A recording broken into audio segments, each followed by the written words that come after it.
What's up, y'all? This is John. And this is TJ. And you're listening to Walking the Floor. We're Brothers Osborne. Oh, yeah, that's who we are. We're Brothers Osborne. Sorry.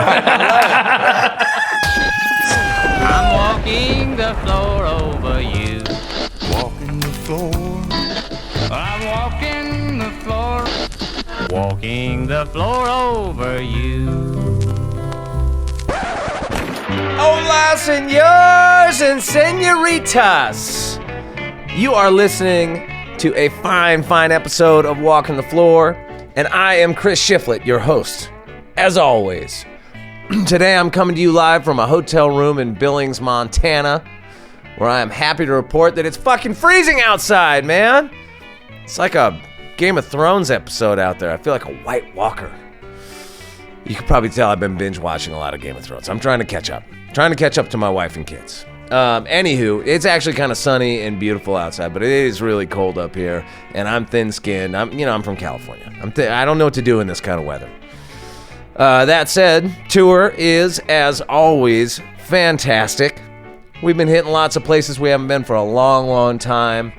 A few places we've never been to at all, and the crowds have been great. We got to play some soccer out in Boise a couple days ago on a day off. I rolled my ankle really bad. So thank heavens we're an old beat-up rock band, and we're actually carrying a physio out here with us, a guy named Brian Carter out of Knoxville, who is the magic man. I call him the voodoo doctor. He popped a tendon in my leg back into place last night and fixed me up really good. So I'm still gimping around. But I'm going to get through it. You'll probably see me limping around Billings today looking for a good steak. But I'm going to be back. I'm going to be back for the game, for the day off in Salt Lake. Just you watch. Man, I wish Zounds.com sold new ankles, because I would be over there in a heartbeat to get one. I'd get two.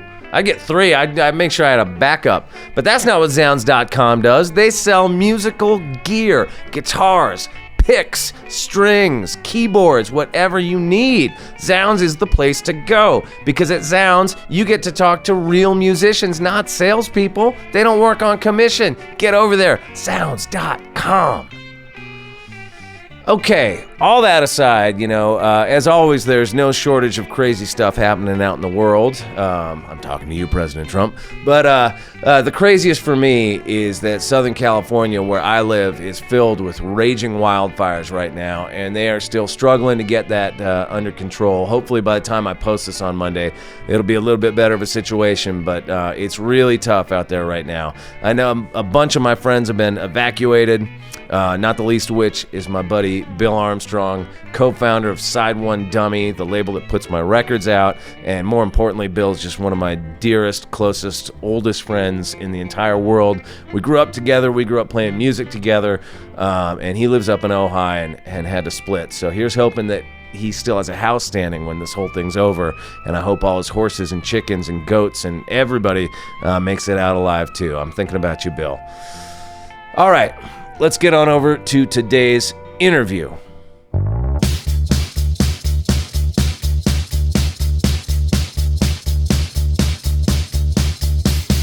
So I met the Brothers Osborne, TJ and John, out in Nashville recently when we were all guests at Kendall Marvel's Honky Tonk Experience at the Exit Inn. I'd never seen them play before live, and they just blew me away that night, man. They totally ripped it. These guys are the real deal. So we met up the next day after they'd spent most of the afternoon writing new tunes, which is a testament to their work ethic, considering they already have a sophomore record in the can. But all that hard work has taken them a long way from waiting tables at the Country Music Hall of Fame. In fact, they're in an exhibit there now. It's a really good lesson for you up-and-coming musicians out there struggling. Never let your foot off the gas. These guys haven't. We covered everything from sleeping in a bathtub in Odenton, Maryland, to the joys of watching Keith Gaddis throw his pedal board against a wall, to how they came to Nashville separately, only to realize that their mother was right, that they had something special when they played together. Here's TJ and John, a.k.a. the Brothers Osborne, on Walking the Floor. Whatever happens next, but it ain't my fault. Funny, man, we never really spent a lot of time in Nashville, like even before Foo Fighters, the band that I was in. I was in like a punk rock band. I don't think we ever played Nashville, and we would tour all over, all over every part of the country. But I seem to recall playing Memphis maybe a couple times, but Yeah. Where are you never from? Nashville. I'm from California. Are you? Yeah. I love California. I love that hat, dude. Tony Joe White's thank a you. fucking beast. Oh, I saw actually He just lives started here. following you. I saw you posted that. I think you just did interviewed a him. Oh, you yeah. did? podcast. Yeah. Dude. Yeah. That's a he was badass totally hat. cool, man. Yeah, it's a great hat. And it's a weird thing. It's like the mystical hat because I put it on and I didn't have to adjust it. It just perfectly fit. I was like, Let me tell you, the Tony Joe White hat had passed the swampiness into my soul. that motherfucker's not going to fit on either one of our heads. Yeah, we got massive domes. That's because you guys are way too fucking tall, man. Yeah, That's we're- why. I we're mean, this is fucking really, giants. you should be little men. That's like why me. I like playing the SGs, but I swear SGs look like a ukulele on me. The bodies are like little. You got to play like a fucking like a Birdland. Or yeah, something, Burnley right? or 335 feels kind Yeah. of. Well, Telly for some reason kind of works, but What's your main guitar? I feel the most comfortable in a Telecaster. Okay. Just standard Telecaster, with like a standard Telecaster pickups in it, nothing too special. I feel like I can just kind of get around it. It's just where I grew up playing. I mean, last night was the first time I've seen you guys play live, and granted that wasn't like your gig or whatever. Yeah, it was the we're first time just I've sitting there. ever been in the room with you guys doing, cool. playing. And you fucking rip, man. Oh, thanks, Because man. It you means a lot never coming know, from you. like listening to somebody's album if it's them playing the leads. Yeah. Or, you know what I mean? But We're it's playing like all of our own shit. But that's kind of our band. It's like as a duo. A lot of duos are two singers, and I'll sing background vocals. But my main contribution would be playing guitar. Right. That was fucking great. But it man. was fun. It was a fun guitar to play. It was tough guitar to play. It made you work for it. Yeah. Like, shit, I'm not It's man enough always for this. like that, right? Getting Yeah. up on somebody else's gear, even if it's nice gear. With like, Yeah. I was like looking at that. It's like, oh, these are all pedals I use, and that's the amp I use, and I play a telly, and it's still like you're like almost. Oh it's man, fighting it's like you a wearing little someone bit, else's shoes. Yeah. You can walk Yeah. in someone else's shoes, but you're going to kind of trip a couple times. Yeah. It's like it's funny, man. Like I always lament this. Like there wasn't a lot of getting up and jamming with people going on in my musical upbringing. I feel Oh, like really? because where I grew up in California, like anything that like smelled of like hippie stuff was like so frowned upon because it was so prevalent in the, Right. like I grew up in Santa Barbara. It was like in the 70s and 80s, like hippie residue everywhere, and we were like heavy metal kids and then punk rock kids and stuff, Yeah, and like anything yeah. that was like seemed a little granola, and jamming like definitely fell into that category, and I wish it hadn't.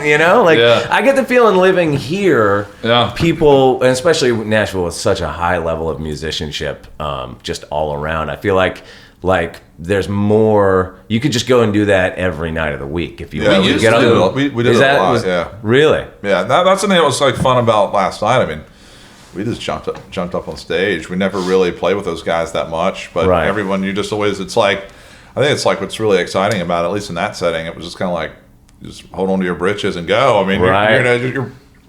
there's a really high probability you'll fall on your face at some point, but if that happens, that'll be equally as entertaining as Yeah, that's anything kind of else. the It's allure, like- though, isn't it? Right. It's when it goes wrong. That's kind of the fun part. Yeah. Well, it didn't sound like it was going wrong last night, man. It sounded really good. But playing with those guys too is like such a pillow to lay. And into, Gaddis. Yeah, right? sure. And he's a bad motherfucker, man. He is He's a so bad good. motherfucker, man. I was He's just watching him all night. I mean, he just starts. So he literally slinky. gunslings when he's Totally, like playing. It's yeah. so You, awesome. you can close your eyes and still see him moving. Just by the Yeah. way he plays, everything is just Yeah. so, man. He was having trouble with that B-bender last night, and between songs he was like walking off to try to get it fixed. And he Oh, goes, really? He goes, man, this thing started fucking up right about the time I lent it to you. Dude, I was like, hey, whoa, I don't know. I saw, so I think it was the first or second one we played. Oh no, there was one where I sat in. I was like the second guitar player. Yeah. It was fun as shit, and I'm good friends with a lot of those guys, and such a fan of Gaddis, and Gaddis is kind of a purist, He'll have like a Telly, a B-bender with like a Vox, and maybe like a Phase 90 or something like that. But for some reason, on this specific gig, he brought a pedal board, which was like 4 pedals. But for him, that's like a substantial pedal board. Right. Man, and his cable kept going out. He's playing, and he keeps fucking fidgeting. He can't figure out. He's banging the thing, and literally mid-song, this is probably 5 songs in. Mid-song, he picks the pedal board up and throws it behind him and behind his amp. And I'm like, that's the baddest motherfucker I've ever seen in my life. Yeah. That was so rock and roll. Yeah. Just made that pedal board his bitch. So you guys have been writing all week, huh? Because when I interviewed Kendall the other day, and he said he had come from writing with you guys. Yeah, we love writing with Kendall. He's great. Yeah, we like to write a lot. I think like for us, it's a nice my favorite's when it's a good mixture of recording, performing, and creating. Right. It can be sometimes, at least for us, it can get a little heavy on the performing side, which is great. We love it. Yeah. But I mean, I'm sure even same for you. Equally, what puts wind in our sails is kind of, and makes even the live performances better, is when we can kind of get our rocks off in the other areas that we love. Are you writing for a new album? Like, where are you at in that? Not always. We just kind of compile a lot of material. I think it's like, right now we're about to put out a new record. Oh, so you've already made a new record? We just made one. Okay. And, wow, that's really disciplined to still just be woodshedding. You gotta get it when you can get it, though. There's really no time for us. Don't get a lot of time off. So unfortunately, our time off consists of just writing. I mean, we love it, but sometimes it's exhausting because the last thing you want to do is we work our asses off. We play, 100 plus. We'll probably play 110 shows this week. Last year it was like well over 200, and we don't have any time. We don't want to get up to record season and then we have to write a bunch of songs quickly. It's Nashville. There's a lot of really good songwriters here. Kendall Marvel being one of them, and there's so many. There's just a trough of incredible songs. But one thing we found that's been hard, at least for us, is trying to find, man, this is a great song, but it's not really like, the vibe isn't what I would do, or not exactly how I would say it, or right. And so that's been something that's been really challenging for us. So we've been kind of forced to really write our own material, which is kind of added, I guess, to the uniqueness of us being who we are. Which ultimately, I think that's where everyone wants to get to. But it's been challenging, especially in country music. Yeah, it's you can rise into the top happens the fastest by sounding like everything else. Sure. And so we've been in the trenches, man. Yeah. Well, it's working out, man. It seems like it's working pretty well, whatever you're doing. I mean, how does that work? When you guys go to write with folks, do you two sort of woodshed some song ideas and then go bring them in with Kendall or whoever? It's different every time. I mean, we just kind of go in there with an open mind and a list of ideas and titles or guitar parts and grooves, and I don't know. Every day is a different story, I wish there was one way to do it, but it seems like every day just kind of brings something new. And in a way, it's kind of nice because you have to kind of have no expectations. You just show up and just kind of see what happens. It's interesting what you just said about sounding like everyone else to sort of get to a certain place, because I've heard a bunch of people reference you guys and your sound. Oh man, it's like the thing to aspire to. So it's you know what I mean? If you want your single to die in the 20s, come on, let's do it. Well, you say just let your single die in the 20s, but just have a bunch of those singles. Yeah, exactly. No, we're grateful for those too, but we just that way nobody ever gets sick of you. Yeah, exactly. You never get overexposure. Not gonna happen. Yeah. But we kind of just do our thing, and I don't know. We suck at doing anything else. All we can do is just what we do. And hope that people like it. And we're not going to change. I'd rather fail and be, or we would both rather fail and be ourselves than succeed and be someone else. I mean, shit. I don't know how your upbringing was, but I mean, for us, it's feral. It was feral. A lot of people in music. It's like, man, back when I was broke as shit, I had a fucking awesome time. Right. Yeah. It's like I'm not really that concerned about this not working out. I kind of just want to play and have fun. And the only reason why I really want success, at least monetarily, is so I can just continue to fuck off and play music. Totally. I mean, that's awesome. The dream, man. Yeah, totally. Aren't we all just trying to not ever have to get that day job again? Exactly. An interesting thing. I worked at the the Country Music Hall of Fame, and TJ did. I waited tables there. I was like, I was going to work there for 6 months until my music career took off, and then 5 years later, I'm like, get me the fuck out of here! And but it's kind of cool, And we just got asked the other day to donate some of our stuff to the Country Music Hall of Fame, and they might put it up in there. And it was an amazing moment. It was one of the few moments where it was like a stop and smell the roses sort of thing, where it was like, holy shit, this is so full circle now. Totally.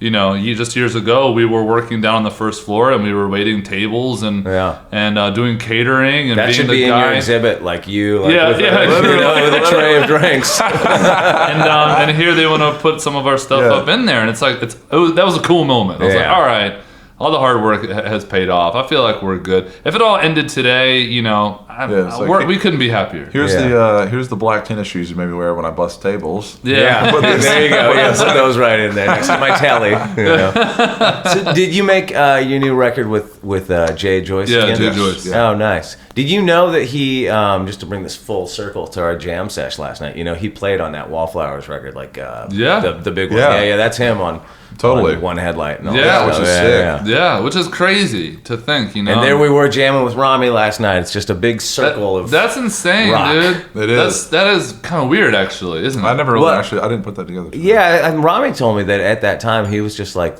this, you know, like a weirdo guitar player. You He's know, still a weirdo guitar guy. You know what I mean? Like Yeah. it was like way before he was producing and stuff. Yeah, he's a very left of center cat. You know, he's extremely intelligent, really smart, but And he's like the an guy. encyclopedia for music too. I mean, Yeah. he knows, like, he's one of those guys that remembers, like, you know, what the name of the record was and the track numbers, and just like kind of a Rain Man when it comes to music.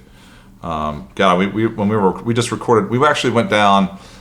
He hates when we tell people this, is he doesn't want anyone to know that he has a beach house, because he thinks it's like the antithesis or something. Yeah, he thinks it's badass. But anyhow, so we went down there, and it's like a really cool place, and we just really like shacked up. I mean, it wasn't set up for recording, and we just sat in a room and shit slung around everywhere and no isolation, and we kind of just. Oh, that's where you made the record. Yeah, that's where we made the record. Yeah. And it was fun. At the end of every night, we were at the end of this cape called Cape San Blas in Port St. Joe, Florida, and there was really not shit to do out there, and so we just kind of, it was like the fun thing to do. The entertainment was playing. Right. It wasn't like, oh, we went to the studio and then we went home that night and hung out with our friends and fucked off and then came back and had to like turn it back on. It was like we just sat there and were jammed that night. You know, you get fucking ripped and then listen to a bunch of crazy music, and it was really inspiring to work with Jay in that regard, because he was playing us these like really cool. Even if some of the songs were from artists that are really popular and artists I love, and I'd be like, holy shit, how have I never heard this song before? Which to me, that's always like the most fun thing in music, when you discover that like hidden diamond. That's like the best. Yeah, I know. I mean, and that's always the great thing about working with new people, or well, not new people, working with great producers like that. You always kind of come away from those sessions like with a whole new bunch well, of you stuff just in your did that record Spotify. with Greg Kirsten, right? We did, How was that? Oh, it was amazing. Yeah, I know the interview is going this way, but I'm very interested, because that guy's a freak. He's great, man. He's really cool. I mean, he's a total musical super genius. You know, very like highly educated musician beyond anything that like you know. Theory and all that. Oh yeah. He like went to music. He's like really super jazz cat, you know, shredding, and you know, and so he was able to like build all those crazy harmony things and stuff with Dave on that. But also, he's just a good hang. It's like, you know, he can, you know, it's nice to have both of those things, where you have like the guy that really is bringing something, but is also like one of the boys. Yeah, sick, dude. I can't wait to hear it. It's nice. I mean, at least for us, I'm sure the same. It's like, man, it's when you really just trust somebody and you value their opinion. For us, it was like, you know, we didn't want to get into a room with someone where we felt like, man, you don't get us, or you're like, that's not something I want to do. Right. And so Jay, it's nice, at least in that instance, I can always like kind of trust and get on his path sometimes, even though I'm not really sure where he's going with it. Yeah. And then I'm always, trust is a big thing. It's always really cool. It doesn't always work, but it's funny, man. I had dinner with Dave Cobb last night, because he produced a record. He's awesome. Awesome. Which is great. Yeah, oh, thank you. Great record. He's I was badass. fishing for that.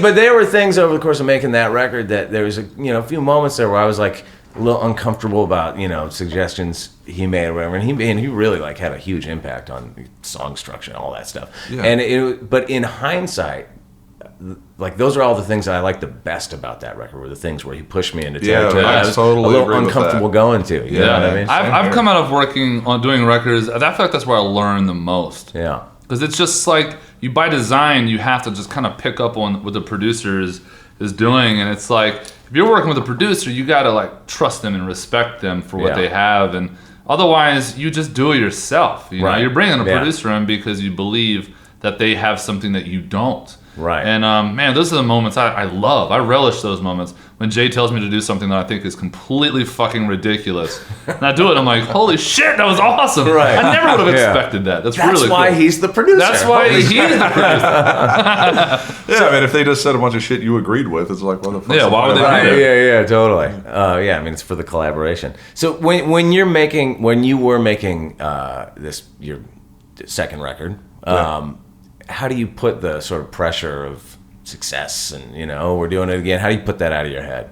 Yeah, I mean, we've, I don't know, I think we've had some good luck with just kind of being ourselves. And at the end of the day, we want to really build a audience that we can play to for decades and not a flash in the pan experience. And so we just want to make music that I'm like, man, I want to listen to, and that we think we can kind of, I don't want to say prolong because that sounds like negative, but like really get a lot of mileage out of. And out of doing that, I'm like, at the end of the day, make a record that if it didn't like blow up or whatever it did, I'm still proud of what we made. I don't really care otherwise. I mean, you've probably got to the point where like early on in your career, you're so worried about people's opinions, and you're like, right. And you still, I guess, get to the point it never really goes away entirely, but kind of feel like later in maybe it's just part of getting older. I don't really care as much, I'm right. like, this is, especially when I know that like this is an extension of who I am. Like this is me. If you don't like it, then you just don't like my shit. Like that's just okay. And I think a good thing for us is our first record did good, but it wasn't like, it wasn't doing like what Stapleton's Traveler did. That's a lot. That's a huge amount of pressure, I could imagine. And he obviously lived up to it very the bar easily. is very low. But for us, the bar is low.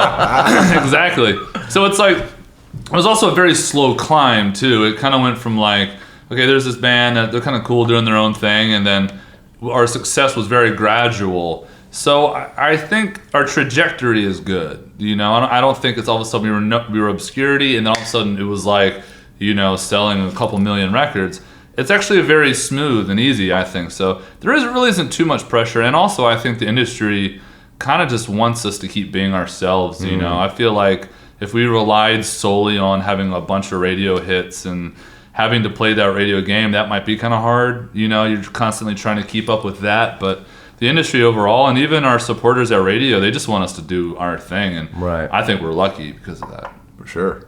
Where did you guys grow up? Maryland, East Coast, yeah. I know you guys from Maryland, but like it's like Maryland? It's a little water town. It's called Deal, Maryland, Deale. It's a little like blue collar. I mean, it's pretty much anyone.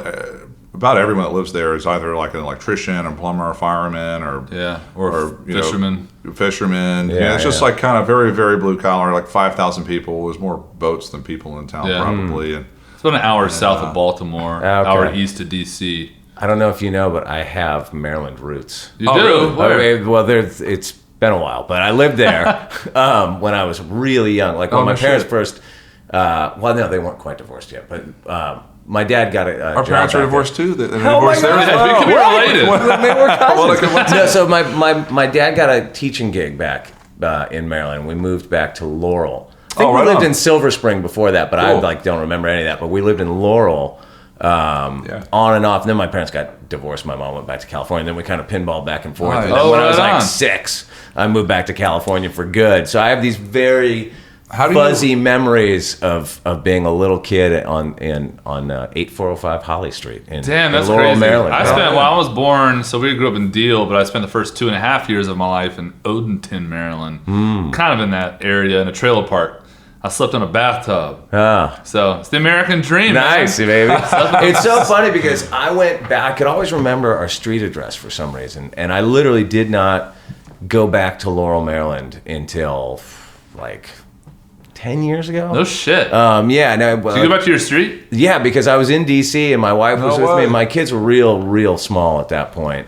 And we just had a rental car, and I just like punched the address into the MapQuest thing on my phone and drove out there, and it was so bizarre because all my memories of it are from when I was 6. Right. So like everything shrunk. Yeah. Exactly, yeah. This street used to be huge. What happened? This sucks. Bizarre. Yeah. I felt the same thing when we went to Rehoboth Beach. We used to go there. It was in Delaware a lot as kids, and We loved it. You know, when you're a kid, you're going down the boardwalk and everything's just huge. It's larger than life. Just larger than life, and all the sights and the sounds and the smells and the arcades and the people. And the boardwalk seemed like a stretch for 100 miles. Then we went back a couple years ago. I was like, this is like 2 blocks wide. There's nothing here. Right. It was really, really interesting how your memory, you just look back and everything does seem fucking massive. Yeah.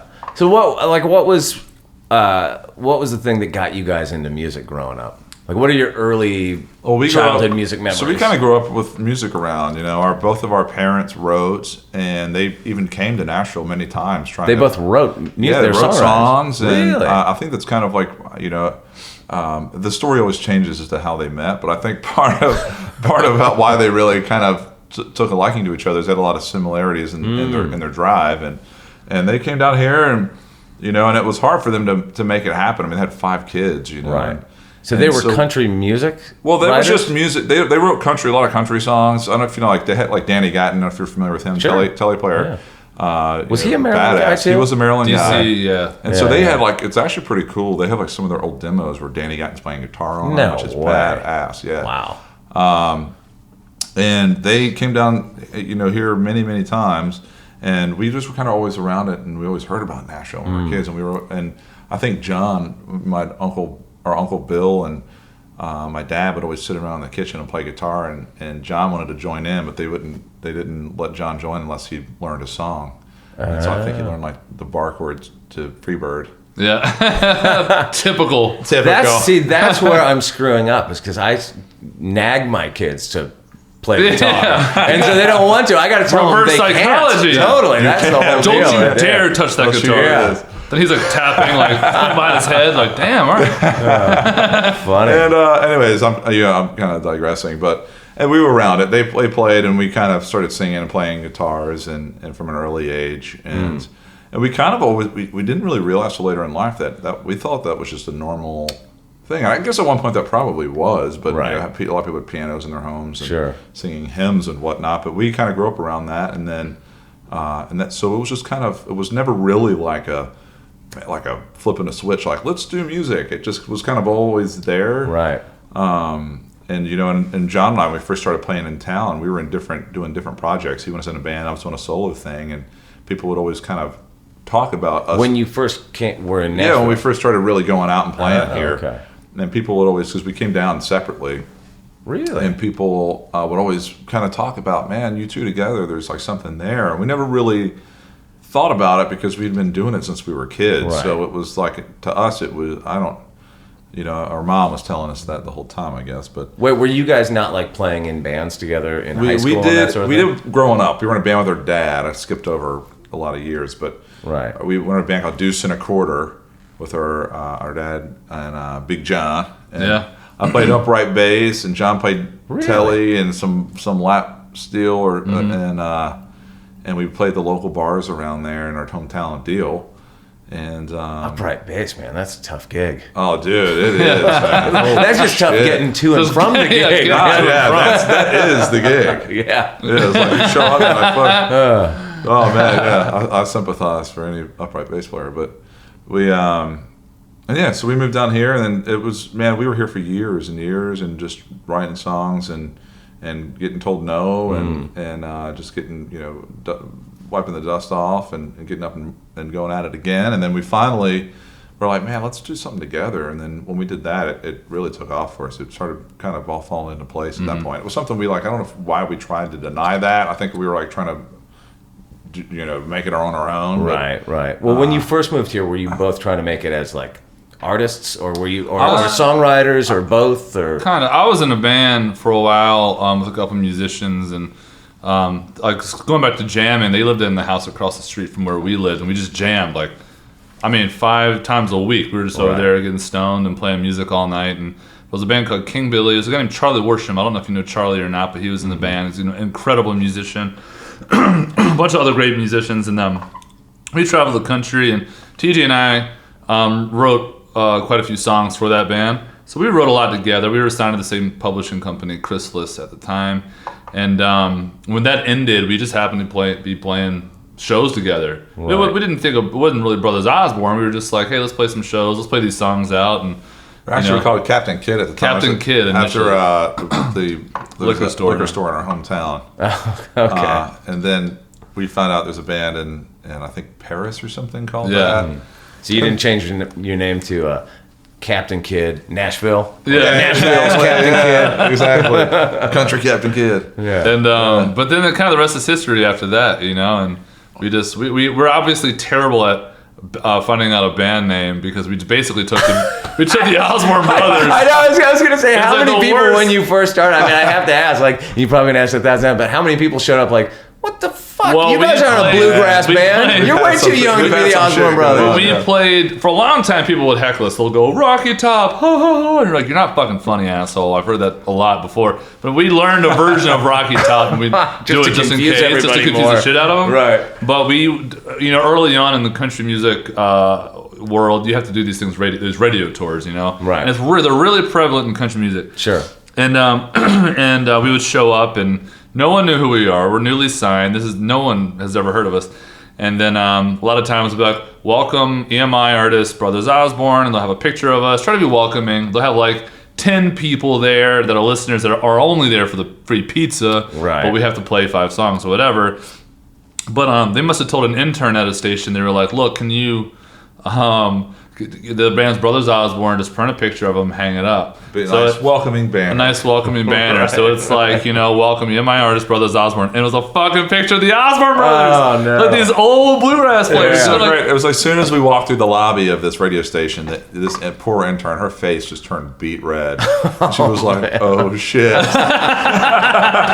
And we got the biggest kick out of it, man. She was like, "I was wondering why these 70-year-olds were on a radio tour."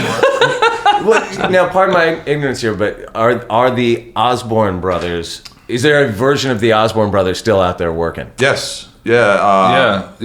Bobby Osborne still plays in the Opry a lot. Have you ever crossed paths with them We and did, man. gotten like the it's okay, boys? No, Not really. I'm kind of intimidated by him, to be honest. He is like this when you see That's him. a co-headliner waiting to No happen right shit. there. Yeah, it Honestly, is. I want to collaborate for sure.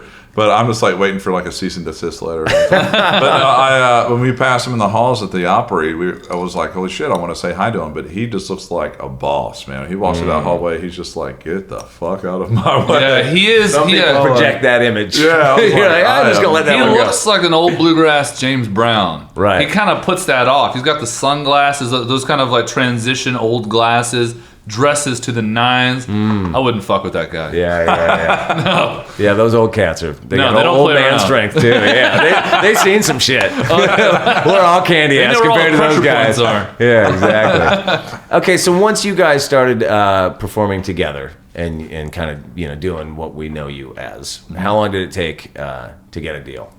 I don't know. It's probably it was not that long, like a year, not even. Yeah, maybe a year. We initially signed to Warner Chappell Publishing. Steve Markland, who is actually Kindle's publisher now over at Downtown Music, he signed us there. And then it was maybe about a year later. I don't want it to make it sound like it was overnight because we've been in town at this rate for 12 years, I think. At that, Yeah, it was probably 10 years. 10 years. And but it just happened from when we were signed. We kind of we decided to be Brothers Osborne, I guess. Right.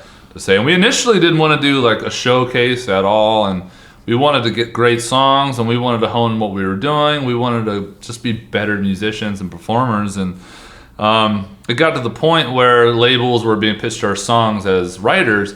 They're like, well, we want to hear the band. And then before you know it, labels were like, okay, so when are we going to do a showcase? And we're like, we're not going to do a showcase. They're like, okay, well, when are you doing a show? We're like, well, we'll do a show this day. Wait, the label wanted you to do a showcase. Yeah. For what? For to be signed. This sorry. This is before you were signed. I thought you meant signed. after you had Sorry. Yeah. And then we were It's like, we don't. and those of you listening, a lot of times it's like labels when they want you to do a showcase. They leave work at 6, and so they go straight from work To the showcase. and then go home. Yeah. Which is I get it when they're watching Right. tons of different music. Showcases tend to be kind of like a vibeless. Right, they're totally vibeless. Yeah, I mean, playing a show at 6 in general is terrible, but playing a show at 6 in front of industry people is the fucking worst. So we were pretty much like, no, if you want to come to a show, you can come to a show. And we said no, and then eventually we were like, all right, this is when we're playing. They're like, well, can you make it earlier? We're like, no, we told you, we're not doing a showcase. On top of this, we kind of didn't feel it was really ready yet. We were like, we're getting close, and we didn't really want to blow our wad on this show, because you know what it is. I mean, first impressions are so important. So we felt we were close, and we're like kind of putting it off, and they were like, knocking at the door, and then wanting us to change the time, and we were like, no, we're just going to play at our usual times. We have fans that are showing up. Right. How were the labels taking notice of you guys? I mean, were you playing around town, developing a fan base on your own, all that kind of stuff? I think, it's a small town where it travels around fast. And obviously, these A&R staffs around here are always trying to find the new thing that no one's really seen and try to discover these bands. And it was really, we've been in town for a while, so they knew us, but this project was a very new thing. And it was starting to get some buzz. We were starting to have some luck with just writing. And they were getting noticed with having songs pitched to other artists and that they were really liking, and so that's kind of how it happened. And then that night we at the Basement, just over here in Nashville, is a little tiny, behind a record shop, Grimey's record shop here in Nashville. Oh yeah, There's a little venue called the Basement, which is a shit. I love it. And we went in there and packed the place out and played and man, we got kind of lucky. Sometimes where like you just have just shows, the really good ones and the really bad ones are sometimes just completely out of your control. You got a lot of a lot of it's in your hands, but the ones that are just fucking like knocked out of the park, there's just a weird mix of the crowds on the same wavelength, totally. Yeah, and oftentimes like those ones that are like, this is where all the label people are coming, can kind of sink themselves. Those can be tough. The strangest thing is we'd actually booked the show for a completely different venue, and I want to say a week or not even 2 weeks out, it fell through. And we finally were like, okay, labels come out, and then it fell through, and we're like, fuck, all these places are booked except for Grimey's. Or the Basement. That was the only place that had an available slot that night. Right? We called up Grimey and we're like, Grimey, can you help us out? And he's like, dude, I've got one day. His shit's packed. He's books it packed over there. And he's like, I've only got one time slot, and literally hits that night. Same night. It was open, and we went over there. It was very serendipitous. And then we played, and the crowd was just electric. It was one of those things where you're like, holy fuck, this is better than I ever imagined it. Right. And I actually, one thing that I really used for inspiration that day, which by totally random, because I was getting kind of psyched up, because I'm like, holy shit, these label heads are coming out, as I saw the Pick of Destiny.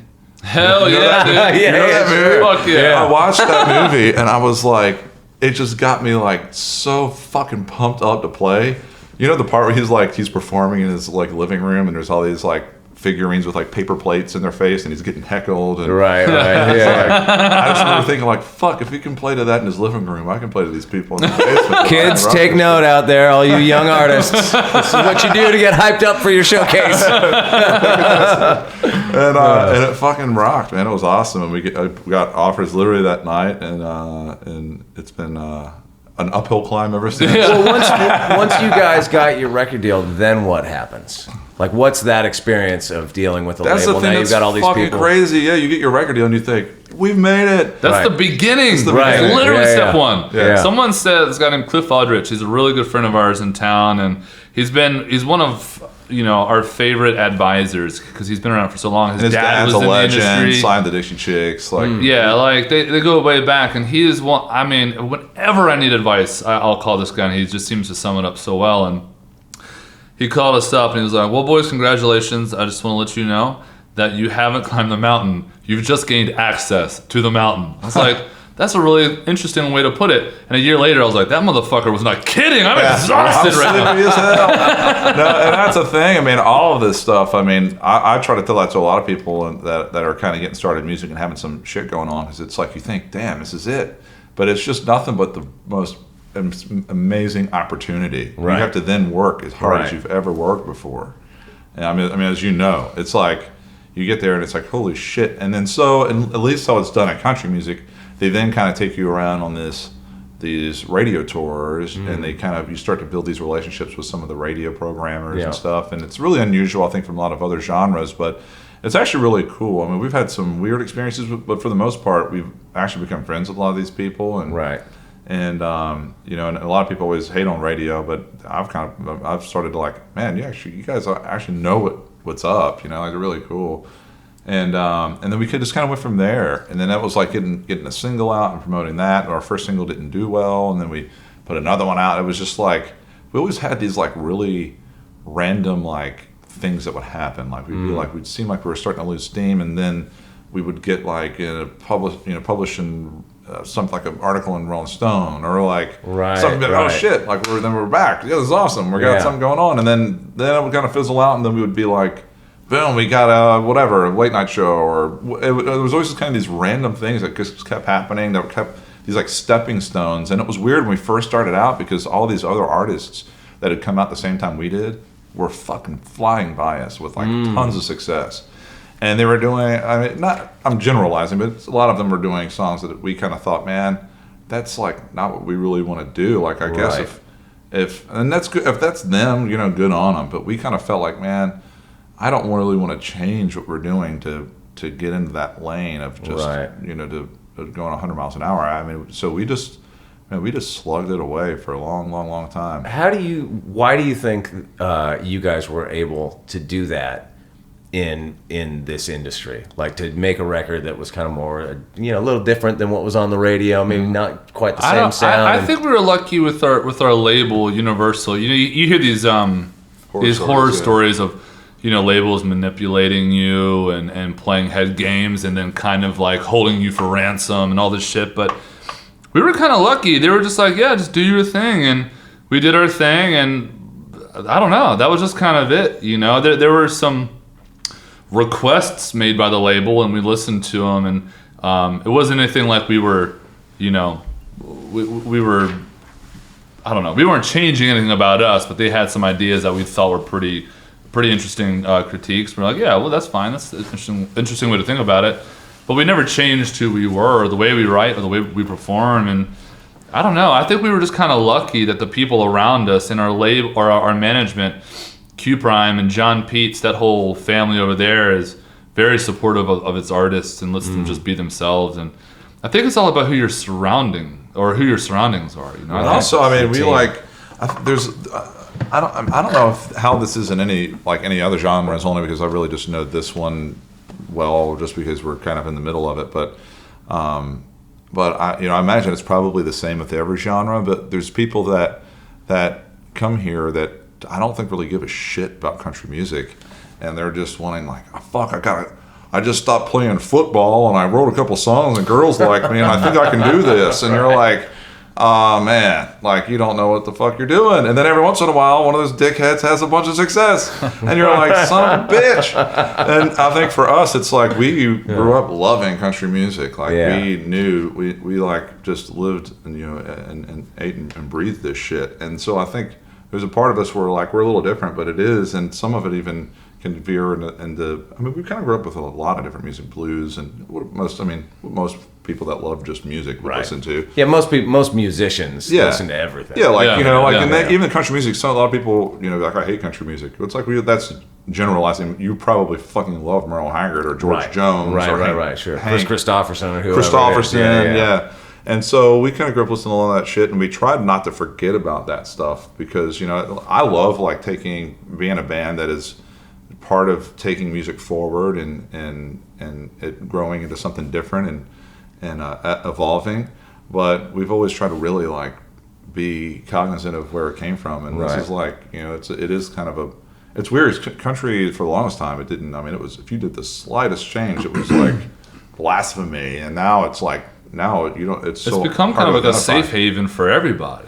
As long as you're yourself and you're a good person and you're genuine, that's kind of like the new rock kind of movement. The rock, like a lot of rock musicians play country music now because it's like a lot of big rock guitars. And we love it because we love old country music. We also love old rock music. Right. So it's like two of our favorite styles of music mashed into one. Yeah. For us, it's amazing. I couldn't agree with you more. That's a big part of, I think, what drew me to country music is, like, I'm a guitar player. Yeah. I love great guitar playing. Me too. Of any stripe, and like guitar playing, the way I like it went out of vogue in rock music in the 90s. Yes, you know what I it mean? did. Like, I like lead guitar and guys that noodle around, take big, long solos. Yeah, and shit. dude. And, like, Yeah. you can fucking do that in country. I mean, you did that on Stay a Little Longer. Yeah, Yeah, the it's a whole, big- it's like a long, crazy solo. at the Yeah, end, and we're you know? trying to bring that back, but people fucking love it. People eat it up. There's this misnomer that well, a song's got to be 3 minutes and 30 seconds. At one point, people went ape shit for Freebird in Hotel California. You know, it was like we didn't change that much as a species. We still care about it. Yeah. And people love it. And our shows have become increasingly more. I don't want to say jammy, but we kind of extend these songs. And our current single, "It Ain't My Fault," we just played at the shit. What is the arena here? It always changes. Bridgestone. Nissan. It's Nissan now. And we did that thing for the That's the CMA stadium, Fest. yeah. The The arena- sorry, the yeah. stadium. Oh, The okay. stadium. I love it. Yeah, And you nailed it on the head. and and anyway, so we played there, and it was all televised or whatever, and we're like, let's play the long fucking jammy version, and inevitably they're going to cut it, and it's all good. or not aired at all. Or not aired at all. And the network was like, cool, rad. And they aired it. And we're like, holy shit, this is awesome. A long guitar solo on TV. And I feel like, it's partly part of our obligation to kind of carry the torch in that respect, because we're the same way. We love guitar. I mean, I grew up. Honestly, I genuinely believe this. And I'm sure that y'all can attest to this. I feel like guitar saved my life as a kid. Totally. I was lost as shit. I didn't really have a lot of friends when I was younger, and I just kind of didn't know who I was, and I was really socially awkward, way more socially awkward than I am now, which is saying a lot. And man, guitar was my safe haven. Guitar was my escape. It gave me a purpose, and I feel like I owe something to that, you know, and I feel like it's my duty to kind of like give that to the world. I don't know. I feel like I owe that to all the people that came before me and us, and I don't know. I feel like we're passing that torch on. Right. Don't let it die. It's not fucking dead. Yeah, hell no. It's funny, my kids asked me at one point a while ago, this was probably a couple of years ago, like, what's the best guitar solo ever? And I was racking my brain, like, live version of Mr. Crowley? Like, what? What's the best one? Hardest. So I know, but so I played them the end of Freebird. So what's the most obvious one? Yeah. And then that sort of morphed into them. And they will still bring this up with me because we've never sat down and done it. But every now and again, my kids will go like, "You can't play that solo." And I go, "What? Yes, I can. Goddamn right I can. I'll play the shit out of Freebird." Man. Dude, I heard you play Eruption, dude. It always comes up in the car, Dude, you can't play that. Yeah. Have you heard? Have you seen you play Eruption? That's no fucking joke, but that is like. Yeah, maybe I should have played him that. Dude, you should have played that. Honestly, Yeah. man, for a guitar player, especially as a young guitar player, when you hear Eruption, it is like the closest to your brain exploding. Totally. Like, what the fuck is this? Totally, yeah. The How the tone. hell I does still that listen to work? it. And I'm like, that tone.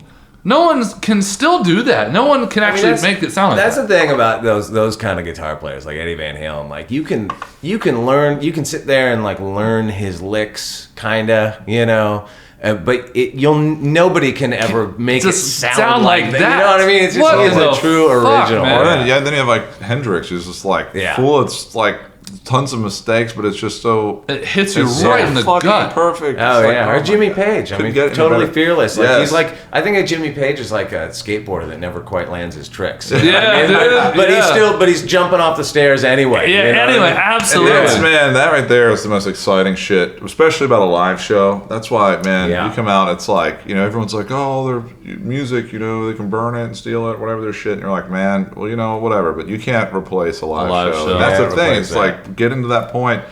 And do you feel like sometimes when you play that, like, you feel like it could fall apart? Like, when you're playing? Yeah. I mean, there's some Definitely. songs like this. I think Yeah. some of our most songs that people like the most are the ones that, like, I feel like almost every time I play them, it's about to fucking just completely. Oh, sometimes, believe go you to me, sometimes shit. it does fall apart. But that's the thing, though, man. That's art.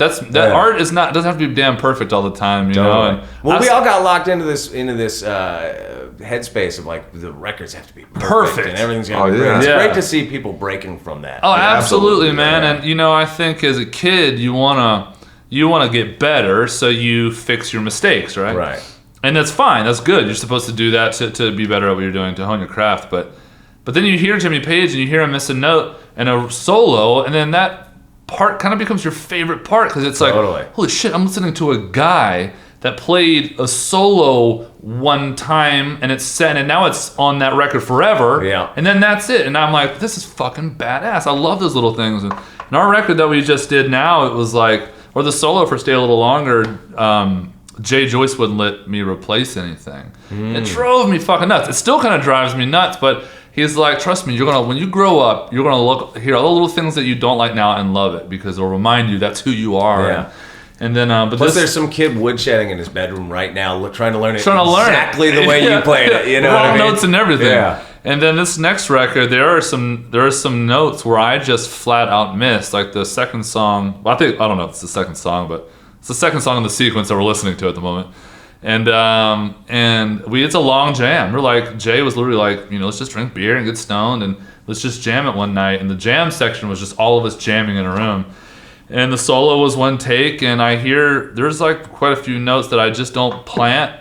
And he's like, "That's great, we'll leave it." And I listen to it now, and I'm like, I can see why, because it was just one thing. Like I'll forever be able to go, it's imperfect, but that's just what happened at that one instance in time, and now it's available forever. Yeah. Well, so when does your new record come out? Fuck. Shit, I don't know, man. It's God. Once Taking a sore spot. Well, it's right now we're about to release our first single off of it, and I don't know if this is how it typically works for everyone, but at least here they're still like, in country they're still so hell bent on selling records, Right. Which I mean, there's still money in it, but it's like to us, we just want it out there, Sure. like just we want people to be able to hear it, and so. We'll put a single out to promote the record and then probably release it in this coming spring. Oh, nice. Awesome. Well, that's great, man. That's when are you guys hitting the road again? That's in a perfect world. Right. We won't hold you to it. We won't hold you to it. Yeah. We're hitting the road. We go back out this weekend. We're doing a lot of like kind of one-offs, fairs and festival season just ended. And We go over for a couple of weeks with a great band in town called kind of like Three. I don't know if you're familiar. Oh, yeah, They're sure. Great dudes, great bands. Yeah. And we're going over to the UK with them 2 weeks. Oh, cool. And we're just started cutting our teeth with playing over there, which has been really fun. Nice, yeah. They love it over there. Dude, they're great, man. Yeah. Really great Yeah. crowds. Yeah, they're like rowdy when you want to be rowdy and listen when you want them to listen. And we had a really great experience. And then we're going to take a couple months off. This is the first time we've taken we've taken time off to record and write. This is the first time we've just taken time off to do fuck all. We're going to just cool the jets and try to set this record up, and then we'll tour really heavily next year. Just go down to Jay Joyce's beach house and Exactly. kick it. I love it. Awesome, man. Well, thank you guys for Yeah, coming so and fun doing this. hanging, I dude. really appreciate it, man. Yeah. it was Dude, great. likewise. Yeah. Yeah, it was a blast, dude. Thanks for having us, man. Of a damn good time, no, it ain't my fault. Yes, that was TJ and John Osborne, a.k.a. the Brothers Osborne, right here on Walking the Floor. I loved everything about that interview. That's one of my favorite interviews I have ever done.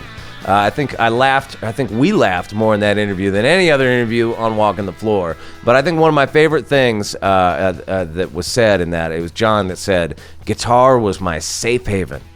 Man, I relate to that. Guitar was my safe haven. Guitar is still my safe haven. All right, get on over to brothersosborne.com and find out what's going on with them. Not sure when their sophomore record's coming out, but it's probably coming out pretty soon, and they're always out on the road, so go check them out, buy their tickets, buy their t-shirts. Support the scene, man. Come on. And while you're at it, support me, motherfuckers. Go to your Spotify account and follow my Walking the Floor playlist. It's in there. And now you can listen to this podcast in Spotify too. So Spotify. And you can always, of course, go listen to all the old episodes in the iTunes store as well. Anywho, that's it for this week. I'm going to go find me a steak in Billings, Montana. I'm out. Adios, amigos!